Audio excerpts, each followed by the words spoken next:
feature presentation. Welcome back to another Untitled movie review. I am one of your hosts, Matt Rohrbeck. Alongside, he's allergic to tomatoes, but he is tomato meter approved, Eric Marchin. Look what you did, you little jerk. 'Tis the season, Eric. 'Tis the season. Yes, today we are reviewing Home Sweet Home Alone, directed by Dan Mazer, starring Ellie Kemper, Rob Delaney, Archie Yates, Kenan Thompson, Pete Holmes, Chris Parnell, and more. Eric, happy Disney Plus Day. So much. Happy Disney Plus Day. I wore this shirt for nothing, really. Yeah. Home Sweet Home Alone was part of the big Disney Plus Day drop, where Disney Plus had a bunch of new content when it came to new films, new behind the scenes stuff. They did a big tweet thread, which was interesting, about new announcements and things like that. You guys can check out Eric and I's conversation about Disney Plus Day over on the Conversations channel. We did a little bit of a chat on all the announcements, Marvel stuff, some, other Disney things. So go check that out for all of our thoughts there. But yes, this was part of that big drop, a sequel, sort of reboot. It takes place in the Kevin McAllister universe. Yeah, the MCU, McAllister Cinematic Universe. Eric, I know you have some thoughts on this movie, it's terrible. Yeah, there it is. There are my thoughts. Yeah. I there's probably not much to say. Again, it's a kids movie, but we can get right into it. I don't even know if we need to give a plot synopsis, because guess what? If you've seen the first Home Alone, it's that, but worse. Yeah, and this is also the sixth film within the banner of the Home Alone canon. I mean, I've seen the first three, and the third one was the first that I saw in theaters, and then 4 and 5 are direct-to-video movies, and I think one of them was like a TV movie, but all of them are available on Disney Plus to watch. In case you need to binge all of them. After watching Home Sweet Home Alone in Hell, I watched Home Alone 3 again, which I hadn't done in quite some time. I don't even know if I've seen Home Alone 3. I definitely haven't watched any of the direct to DVD ones that they released, but I haven't either. The third one is still Kevin McAllister. They just recast him, right? No, it's not. So Alex D. Lindsay, who's probably best known as Max Keebler or Max Keeble from Max Keeble's Big Move, baby. Is the kid in this, and it's just basically the same premise where instead of the family leaving him for the holidays, he's sick at home with the chicken pox. And it actually, weirdly, it's not a good movie, but it weirdly has something to say about sort of how people are treated by their employers, because both mom and dad have to go to work. Like dad Christmas, like mom is always kind of being sort of asked to go into the office when she's looking after Alex's character, because he's homesick with chicken pox, and he ends up basically having to save the day when these 5 international thieves are after a microchip that basically could spell the end of the world, and so he's the one kind of I think I have seen this, actually. It's interesting looking back at it, because welcome to our review of Home Alone 3, everyone. Yes, yeah. Well, just before we get into Home Alone, Home Sweet Hell. I mean, whenever we do one of these sequel reviews, we do kind of cover the entire franchise. Yeah. Right? But with that third one, I think it's probably best known for, like, it's one of Scarlett Johansson's first films, and like it's really early for her. Right. And then also, like, it's funny seeing people like Larry Von Dolan, who's probably best known for Twin Peaks fans as Harold Smith, the kind of shut-in guy who's agoraphobic, who keeps Laura's diary, and he was also in Electric Dreams. And then you have all these character actors like David Thornton and Pat Healy in a really small supporting role as well. But again, like, it's not a great movie or anything. French Stewart in one of them? Maybe, I don't know, but it wasn't this one. It wasn't. I don't know. Maybe 4 or 5. Malcolm McDowell is in part 5, the Halloween one, right? Wasn't there like a Halloween Home Alone, I think? Which is weird, because it almost feels like the whole point of them is to make like the kids' version of Die Hard, right? Which is the holiday kind of film. But with Home Sweet Home Alone, you just like, watching this movie is fascinating because I think it's everything that's wrong with not only kids movies but also with sort of Legacy creating sequels. legacy sequels and sort of coasting on nostalgia, because it takes, the classic sort of tropes of what Home Alone is known for, and it just basically is presenting them again in a way that it's like, okay, if you're familiar with the franchise or the first movie specifically, we'll go through the motions of what this is, but we won't give you any more or give you any extra development. So like, even with Archie Yates, who's playing, this British expat living in the US with kind of a mixed family of American and British. Also in Chicago, because this type of thing only happens in Chicago. Exactly, and into basically entitled rich white people, Yeah, yeah. as well, and like, again, like, there's barely any time to get to know any of the family.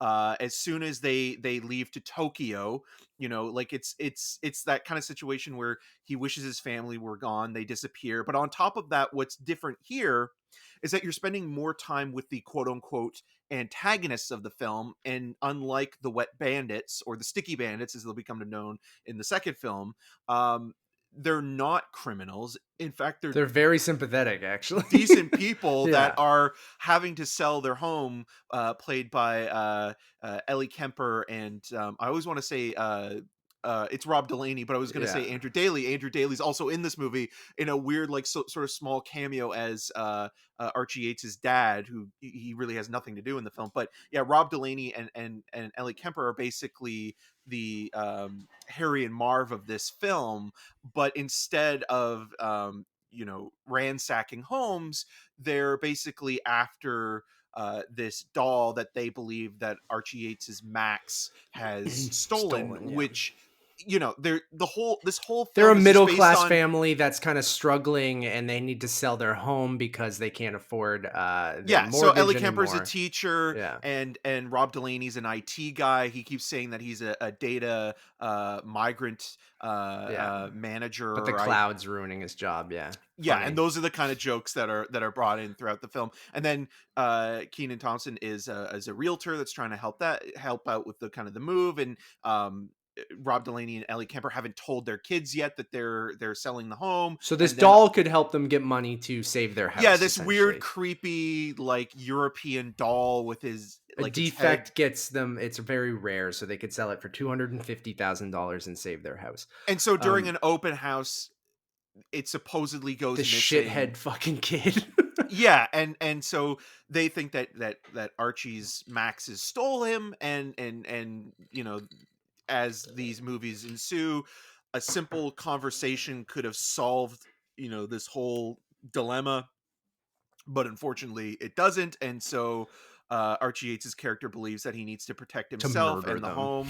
And again, Shoot them with a thumbtacks. a, And a, a just jigsaw horrific. disciple is born. Horrific. Yeah, Um, that was the one thing that, like, out of all the traps, I was thinking, like, the thumbtacks, if that were to go into somebody's eye, like, just co- anything. Everything yeah, this kid does. Like Nevis, I laughed. It was so Kevin funny. Like McAllister does horrible things Nevis as hid well, her but eyes at one point, and I couldn't stop laughing because I'm like, only in like, I just thought it was so funny, and like a couple of things. That's how brutal this kid treats these people. And I think, like, there's not much to talk about, the plot and different things like that. But the one thing I had a huge issue with, and I know you hate the movie, I don't hate it. I watched it, I'll never think about it again, and I you just got kind of through like, it, though, which I'm yeah. impressed with, because Dan Mazer also directed Dirty Grandpa, which I know you Oh, I left the couldn't. theater. Yeah, great. What a thespian. I thought that, what, I'm a sucker for, holiday movies. The Home Alone movies are very nostalgic to me. Again, even if I didn't watch any of the direct to DVD ones, but I'm like, okay, they're bringing it back, Disney Plus. Like, I'm in the holiday spirit. We're midway through November, Christmas music's starting to play. I'm a big Christmas guy. Like, I'll watch mostly any crappy Christmas movie just on in the background. So I'm like, okay, I'm in the mood for some Home Alone reboot. And I thought it was, again, it's a bad movie. I'm not arguing for any of it, but like, I didn't hate my time with it. But what I did have a huge problem with is the portrayal of the quote unquote villains of the movie, because part of the fun in the first, 2 Home Alone movies, even as an adult, when you do understand the violence this child is committing on these humans, Yeah, is young like, and Jigsaw. that would kill them in real life. Yeah. There's a great video. I forget who did it. Is it Mark Roper or someone on Well, there's a YouTube? doctor Yeah. who talks about Yeah, like all it the would injuries kill them. sustained. Yeah, Yeah. and it would kill them. And I guess as an adult, you feel that pain and that visceral pain a bit more as you're watching these movies. But because, one, Joe Pesci's so great, two, the Sticky Well, Bandits and Daniel the wet. Stern too. Daniel I Stern really is like. Yeah. fantastic too. Both of them together are great, and they are bad guys, right? Yeah. They're bad people. Like they're basically just want to rob from these people, even if they're rich. And there's a commentary to be made there. And I think this movie tries to do that, but then does not succeed at it at all. But you kind of take pleasure because, okay, these guys kind of deserve what they're getting. So you're like, okay, they're trying to take advantage of this kid. They're trying to even hurt this kid. Like, it's fine that this kid is literally murdering these guys. And also Kevin McAllister, kind of a shithead as well, but there's some growth throughout the movie, and he's still a shithead in number 2, and he's kind of not a great kid, but at least like, But you can see where he's coming Yeah. from in terms of like with sort of the family gathering before they go off to France, no one where paying like, attention to him, and or even like with the kind of the big altercation between him and Buzz, Yeah. with him getting with him not being able to get one piece of pizza, and like and his Fuller uncle wetting being the bed. an asshole to Uncle him. Frank. Mhm. So like you can understand it from And there's his some growth by perspective. the end of the movie, right? There's none Where- of that in no, this. and then like so- there's no family stuff with that character. No, you just don't care, and they just try to mimic moments from the first movie with the big family and everything like that, and it just doesn't work.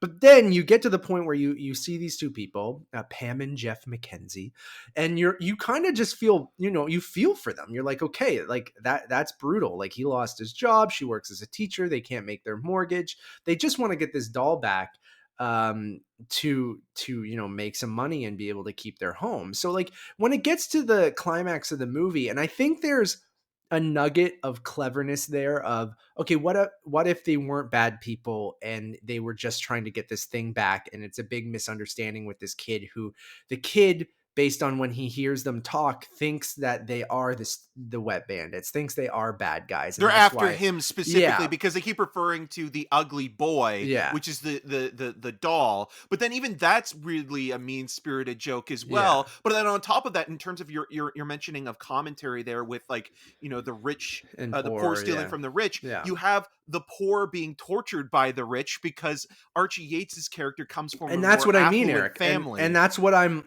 is really hard to enjoy. And even for children who won't necessarily understand that, they're just going to see, two people like the wet bandits slip, fall, hit all the same gags from the first movie, hit their head on things, slip, get a pool ball in the head. Like, they're going to laugh at that stuff. But as an it's adult comically watching cartoonish stuff. yes, and kids, it's slapsticky, and, it's kids, very young kids who won't understand what we're talking about will laugh at that stuff. Yeah, well, there's a scene where Archie Yates is watching Wile E. Coyote in a car, and that's kind of what it's mimicking. Yeah. And so as an adult watching it, it's really frustrating because you're like, okay, these people aren't doing a great thing. They are breaking into this person's house, and they don't necessarily know if the doll's even there.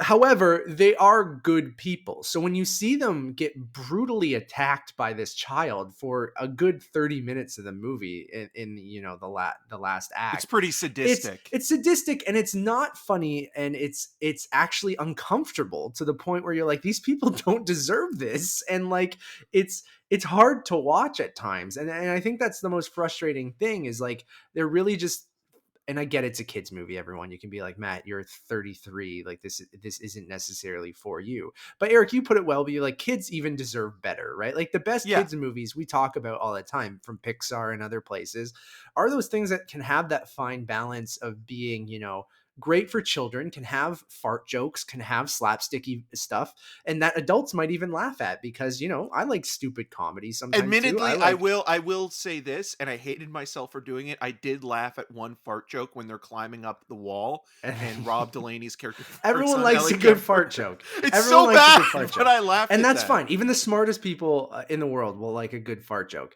Yeah. But the thing is like, you need to have that balance of like, kids movies should also teach kids about life and things like that, even if they're not old enough to kind of understand it when they're watching it for the first time. But there's going to be a whole group of kids that are super young, like we were when the first Home Alone came out, that are probably going to enjoy this because it's silly and the adults are getting, hit in the face with things and stuff like that. And then they're going to go back and watch it later and go, oh fuck, like this is brutal. Like this is like, and It's mean. again, It's it's so mean. it's Yeah. so cruel to watch, and I keep thinking about this now that we're talking about it, that again, the Archie Yates character comes from a place of privilege where you have these two, grown-ups who are decent enough people that maybe are making a mistake and approaching the situation wrong, instead of, going through different channels in order to correct the situation, or just having a conversation. Yeah. But seeing somebody who has everything given to them, that is maybe having a quote unquote bad time,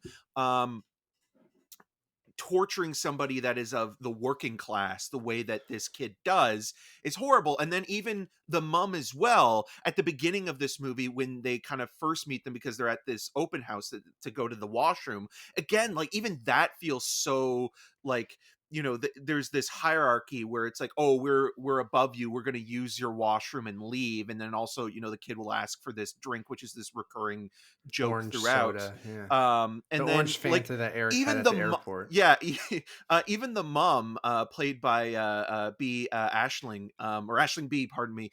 She is, they're trying to do the Catherine O'Hara thing, but she comes off as so entitled and also racist in one sequence where she's trying to get back home and she's in the Tokyo Right, in the airport, airport, yeah. and there's one scene where she's speaking English slowly to, an attendant there, and you're just like, oh, movie, like this is really really Mhm. bad. And the character, none of the characters are likable with the exception of Rob Delaney and Ellie Kemper. And it's just weird because you see the perspective in the film from the point of view of Kevin McAllister, even when, there are a couple of scenes with Harry and Marv, kind of doing their thing. It's still very much from Kevin's point of view. This feels like it's more from the point of view of your two adults than the And I know that kids. was them trying to flip it on its head and give a different perspective and do something, I guess different with the,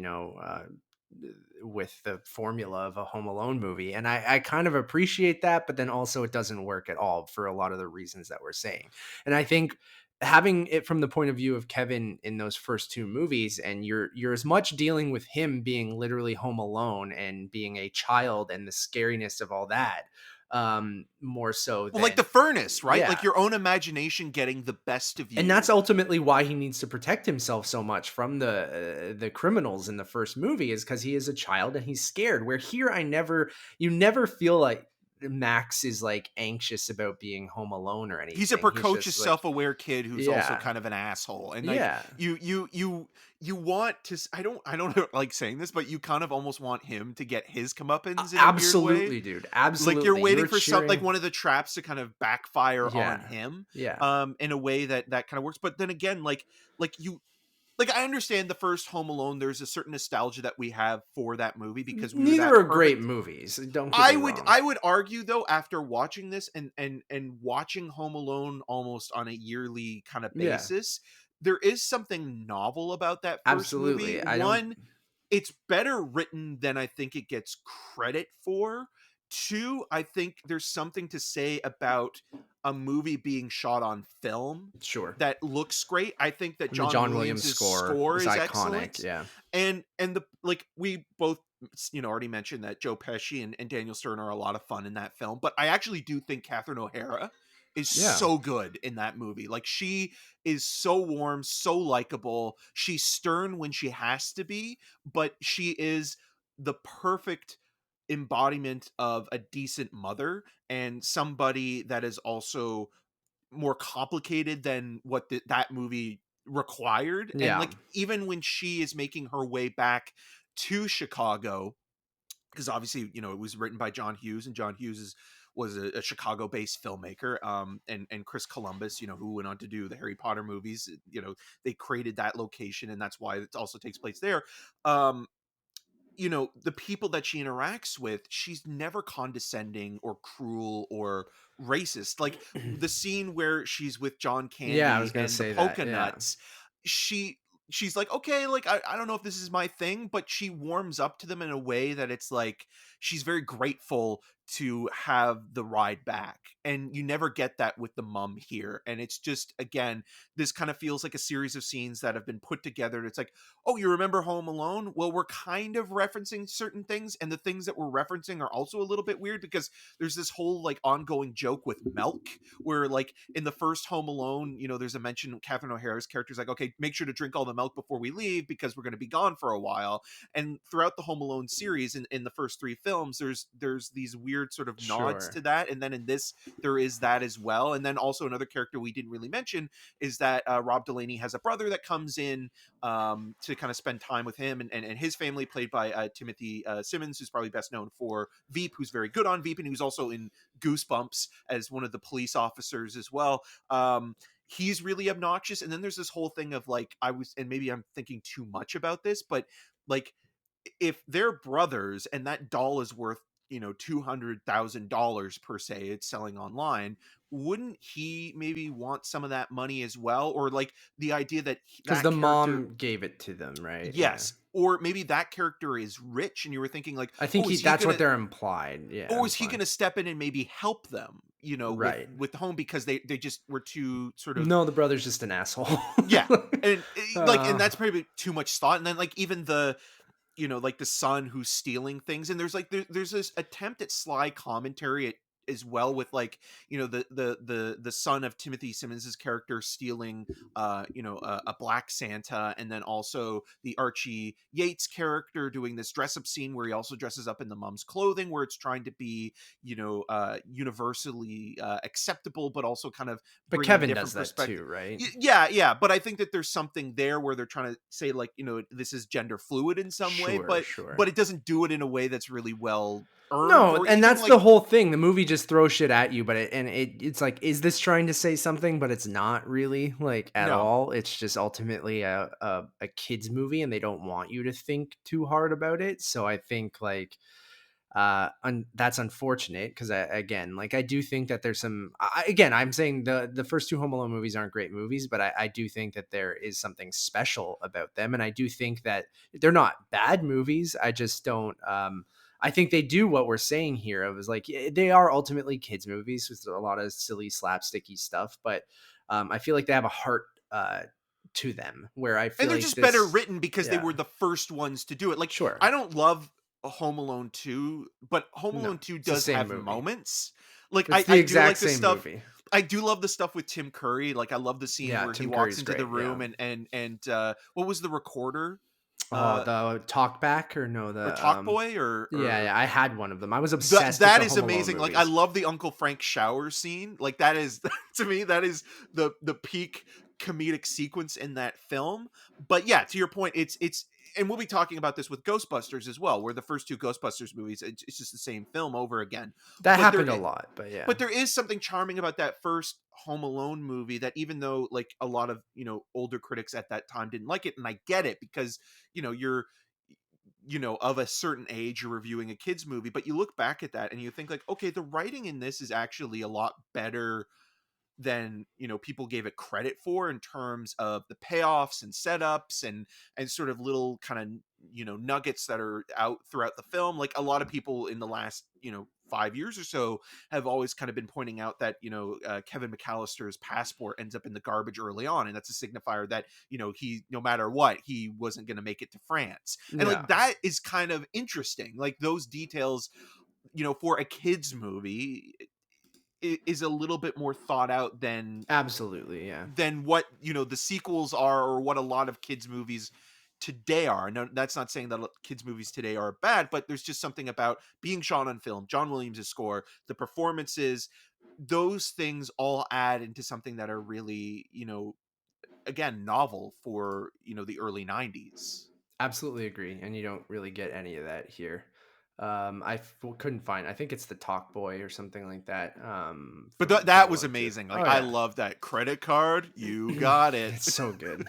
And again, those are classics, I think. And this will be kind of another forgettable kind of direct to video And kind of thing. there is a, I don't know if it's a spoiler, but there is a cameo that He's in the trailer quickly. Oh, he right? is? Yeah, Okay. like they do show a brief shot of it. We don't need to say what it is in case people. But I will say this: I do like that actor quite a bit, and I Same. like what he's done in the last 10 years or so, because again, I'm dancing around who it is, but he's been working with Soderbergh a lot. Like, he's in Side Effects and Mosaic, and he's actually in Kimmy coming up, the Zoe Kravitz film. Yeah. But this actor, He's great in Blue Ruin. yes, he is fantastic in that movie, and so I really like that he's become this really solid, in Nebraska too. He's become this really solid character actor. Yeah, and of course he's a cop.